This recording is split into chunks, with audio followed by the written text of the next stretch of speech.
Hey, this is Liz Bentley, and today's Tuesday tip is on something very simple. It's on taking notes. And here's what I want you to do. Stop taking them.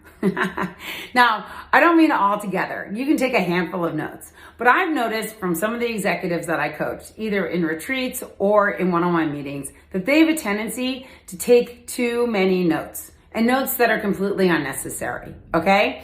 And what I find is they almost do it out of insecurity. Like they're taking notes so that they can remember things or so they can feel like they can understand things. But the reality is you can't write, listen, and comprehend at the same time. If you're writing, you're not really listening deeply and comprehending the depth of what is being said to you. You're just writing down what you're hearing. And then in order to comprehend it, you would have to go back and read it. But then that's later. What you want to be doing when you're in a meeting, when you're talking to somebody, when you're doing almost anything, is you want to just be listening. You want to be listening, you want to be asking questions, you want to be understanding the depth of what's going on so you can get deeper into the subject matter and understand it really thoroughly. Okay, now you might need to take a note or two to remember a name, to remember a date, to remember some very basic concepts, to outline a couple of next steps.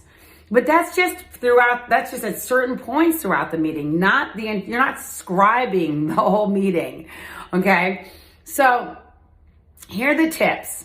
Number one, if you're a big note taker, try to stop yourself and just listen. Just try to learn to listen. Number two, pay attention to how often do you actually go back and reread all of your notes. Now, some of them might be helpful, going back and rereading notes, but sometimes it might be a crutch. You know, sometimes it might be this crutch that you go back to that you actually really don't need if you can just remember as you're going through the main concepts and just be taking the actual notes that are specific to what you're doing.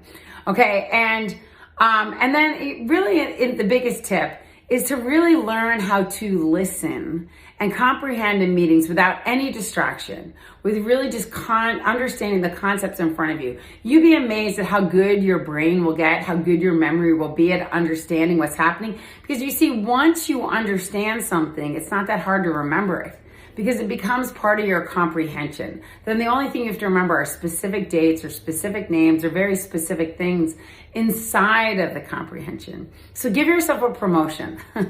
Let go of the note taking and really take your game to the next level through understanding and listening deeply.